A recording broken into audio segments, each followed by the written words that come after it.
Hey, Blank Van here, the happy husband. Gentlemen, there's a couple of things I want to talk to you about. One of the things that women, wives, complain about so much is that when men do not take, husbands, when men do not take their responsibilities around the house, and you give all the responsibility to your wife, even the decision making. Gentlemen, you can't do that. That is so immature. And so I think a lot of times that when marriages fall apart, it's because the husband refused to mature in some areas. Now, when we both get married, right, me and my wife, who was young, but this should be a increase in maturity as the marriage go away, not a increase of being by yourself and being like a hermit. So husbands, you got to be able to lead your household. So, women might cite a lot of things why they get divorced, because women are the number one reason why divorce happens. About 80% of all divorces are filed first by women. And they give a lot of reasons, and you can go online and you can search that out. But when you come down to the bottom line is, and I've been thinking about this for a long time to think about it, is really lack of leadership, and is really weak leadership. Because if you was a strong leader, like you was in your business, same as you was in your home would be successful. Every divorce, to me, is like a man who ran a business, but he ran the business into the ground. And I hear men talk about governments and talk about who should be president and the way that government to be run, right? I mean, men always talk about that thing. But at the end of the line, do you run your household like an efficient government? And the answer is no, or your wife wouldn't want to leave you. And so, gentlemen, you really got to ask yourself is, why don't my wife like me anymore? You really have to answer that. I know she says she loves you, right? That means she's going to stick by you because love is a commitment. But some of your wives don't like you. Why don't they like you? I mean, ask that question before you wind up in the courts and the judge decide how much money you need to pay. Because divorce is a real thing, and she will leave you behind, right? Why? Because you're not exercising the leadership that God has put in you.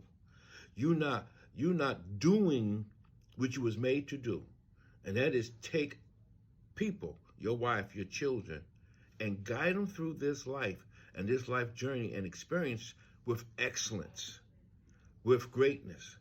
And don't be worried about other folks' flock, but just worry about your flock and the state of your flock. And so what is the state of your flock? Why does your wife have that big crease in the middle of her forehead? Why does she nag you all the time? Why is she cutting off sex? Why is she cutting off intimacy? And the answer is, it's not what she's doing, Adam. It's what you're not doing. So you got to step up to the plate. Now, you might got to a place in your life where you just don't want to. Well, that's just being hard-headed and stiff-necked. One of the things that you can do to create an atmosphere in your home, right, it's loving, that's careful, that's a place that people can prosper in, right? Matter of fact, why don't you preach the prosperity message to your wife and to your children, right? Instead of you getting it, why don't you preach it to them and tell them that they're the head and not the tail, and that they are above and not beneath. So, what can you do? One of them is just get on the side of your bed in your quiet place and say, I am responsible for my home. Own it, eat it, and then process in your mind, what does that look like? I'm responsible for the grass getting cut, not your 16-year-old son. I'm responsible that the bills get paid, not your wife. I'm responsible for the cars getting fixed, not your wife, not your children. But in that, you teach them responsibility. How can you expect your wife to take responsibility and your son take responsibility if you don't take responsibility? So that's something that you own, that's something to eat. And you might not have been in a home or a model of a home where your father took responsibility for all things. Now, in this, I know your wife is supposed to help you. She's your help me. So in other words, there might be some areas in her life and her character that she does better than you. Cooks, maybe she cooks better than you. Maybe she washes clothes better than you. You put the daggone red shirt with the white clothes and everything turned pink. I get that because they're supposed to be a helpmeet. But you are still responsible whether the laundry gets done or not. You're responsible if the house gets clean. If your wife ain't cleaning the house, then hire a housekeeper. If the food's not being cooked, then hire somebody, then hire a chef. You say, if I don't make enough money, then you learn. See, once you take the responsibility of your household on you, God will give you the grace. God will give you the strength, and God will give you the insight, because your home is a small business. And you are producing what? Godly children with godly characteristics.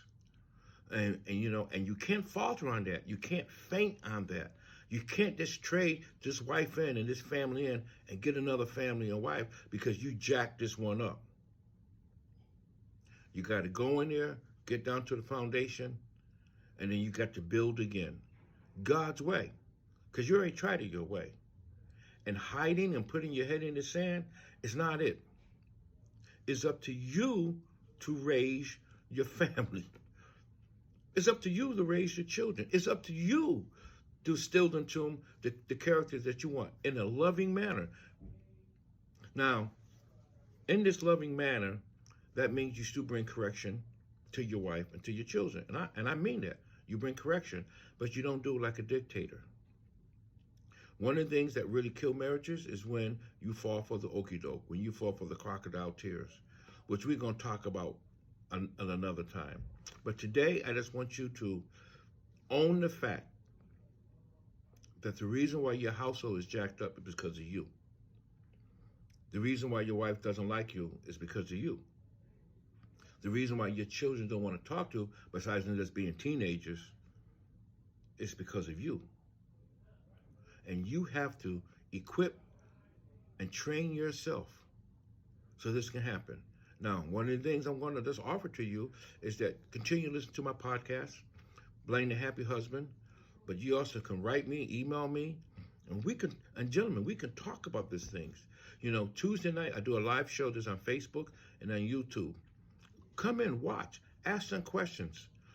Especially if you're a young man and you had no father model you how you're supposed to be married. Because truly, not only do we have weak leadership in marriages, that men just do not know what to do. And that might be you. But I'm telling you, God wants you to know. God wants you to have wisdom so that your marriage would enter into the realm of joy and not hardship. God didn't ask you all to get married so you have a miserable life. He does know that when one falls, there's somebody else to pick them up. And it's better to go through this life two people who are in covenant relationship, who love each other and have each other back, who's telling each other, come on, you can make it. Grab my hand. We can make it to the top of this mountain together. We can go through the valley of the shadow of death together. We can handle it all together, no matter what life throws our way. Gentlemen, take the responsibility of your household and watch God move in a miraculous way. I'm Blaine C. Van, the Happy Husband, and I love you and I beat you to it. God bless.